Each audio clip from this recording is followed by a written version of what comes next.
Hello, everyone, and welcome back to What's the Word? Today, I'm joined by Hope. Thank you, Hope, for joining me today for this podcast. Glad to be here. Awesome. To start us off, would you please tell me a little bit about yourself? Yeah, so I graduated Embry-Riddle in December of 2023. I am now a second year PhD student at Texas A&M studying aerospace engineering with an emphasis in materials. Awesome. What drew you to materials as your PhD topic? So during my undergrad, I did some research with Dr. Lanning on 3D printed materials and how their structure kind of affects their strength. And so that was kind of the basis going forward. I really liked that research idea, and I wanted to continue pursuing research as a job. And so looking into grad school, continuing in the materials to help define materials for extreme environments so that we can go faster and withstand all those temperatures. That's awesome. What is your goal with your PhD and your research? Yeah, so I'm researching shape memory alloys or high temperature shape memory alloys specifically. And so what we're doing is doing microscale modeling to understand how temperature affects atomistic properties kind of. So modeling that, we can see how if you were to use these shape memory alloys in like say a turbine to contort the shape of like a turbine blade, how they weaken with the higher stresses and temperatures. And so that way we can help define the factors of safeties into these designs. Oh wow. Holy smokes, that's way above me. I haven't taken materials yet, but I will be taking it with Dr. Lanning. Shout out to Dr. Lanning. I look forward to it Yes. next semester. But that sounds really interesting. Wow. So what is like the day in the life? So right now I'm heavily involved in the research of the coding program of it. So with that, I'm implementing the constitutive equations of the material into FEA software. And so we're getting the background work so we can run those simulations to see how the atoms affect with the temperatures. So FEA, finite element analysis, right? Correct. Is it ANSYS or is it specialized? We use a specialized program because ANSYS is more built for mesoscale. We're looking more atomistically, and so we're using this French program called Zebulon. So what types of writing do you rely on in your day to day?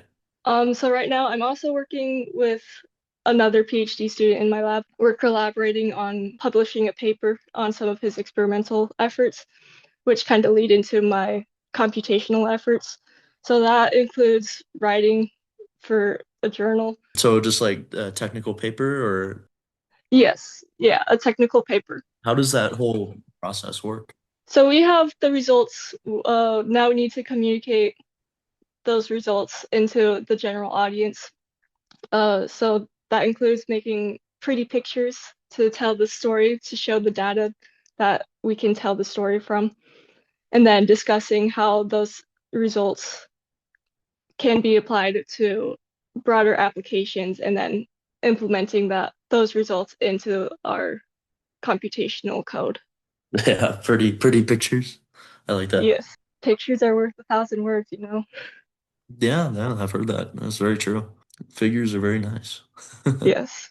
So, what sorts of similarities and differences have you noticed so far between your writing during the time you spent here at Embry-Riddle and the writing you've done so far in your work? They're pretty similar. Both are kind of still geared towards the academics of writing that we did in undergrad. There's theoretical side is a lot more complex, I feel like, just because we're at a higher level.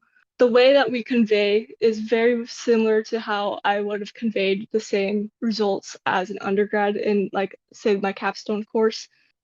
Being able to convey the results no matter the situation is kind of the same, both from an undergraduate and a graduate level. Yeah, I think I understand. I haven't quite gotten to capstone myself, so I don't know exactly. Many students, or many of my friends, are going through capstone right now, and I've seen their work, and it's very interesting. Kind of gearing towards a different type of question, like what is something that you wish you would have known before leaving Embry-Riddle? and transitioning to where you are right now? I'd say kind of the time management. With undergrad, I feel like you have your courses and most of what you are doing have set deadlines. Going into grad school, you still have some courses, but not as heavy of a course load. But research as a whole, you kind of have just that one big goal, and you need to know how to set individual goals to reach that bigger goal. And so my first year was kind of a struggle figuring out how to set those tiny goals and then what is actually an obtainable tiny goal to set you up for that big goal. If you get too tiny of a goals, it kind of feels like you're not making any progress. So then you kind of stumble and kind of lose your way, I feel like. Having the time management and then also knowing having the bigger picture so you don't lose track of what you have actually done and making progress towards that goal. Building little building blocks to build up to what your end goal is. Yeah, Just one little achievable piece at a time. yes. That's awesome. So, as we kind of close out here, we like to ask one final question. What advice do you have for students that are currently at Embry-Riddle? I'd say join a lot of clubs and activities.